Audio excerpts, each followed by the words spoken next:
Right, hey guys. So today is going to be episode 2, says reservoir versus transfer. So yesterday we talked about and listed all of the different places that water can be found. And then we tried to group all of these places and locations that water is found into 2 groups. Today we're going to kind of find out what 2 groups will work to classify all this water.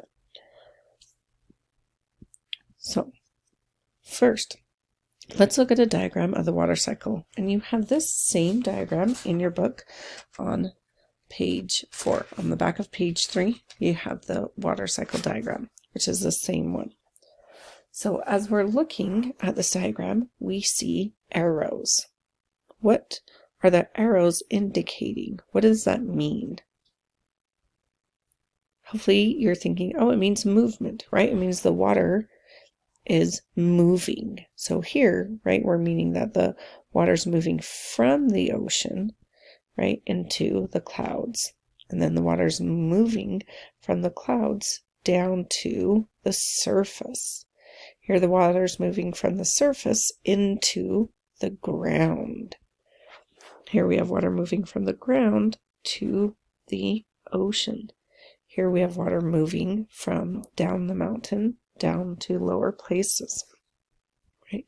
Here we have water moving from the ground back up. So, right, these arrows indicate movement, or where water is being moving. That scientists call a transfer. And everywhere an arrow begins and ends is a place that water is being held or stored, right, in the ocean, in a lake. And these different places where water is being stored, we call reservoirs. So in your packet on page 3, you need to write down the definition of a reservoir and a transfer. And here's your definitions. So a reservoir is a place where water is being held or stored. A transfer is when water is moving. And remember, you're going to need an orange and a yellow highlighter, or crayons would work the best for this, or colored pencils. So again, pause the video if you need to, go grab those or write down your definitions. And then when you're ready, you have the definitions. I want you to turn in your packet to the turn to your packet on page 3. All right, on page 3, I want you to look at this water cycle diagram, and I want you to write down all of the reservoirs. What are all the different reservoirs you see in this diagram? So all the different places that water is being held. And then I want you to do the same for transfer. So write down all the transfers where water is being transferred or moved between reservoirs.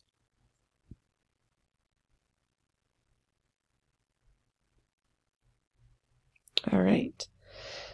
Now, I want you to look at the list you made yesterday. And I want you to, any of those places that you wrote down yesterday where water can be found, categorize them into reservoir and transfer. So now you should have a pretty good list of reservoir and transfers. So now go ahead and turn the page to your water cycle diagram, the diagram that looks like this in your packet. Yours is black and white.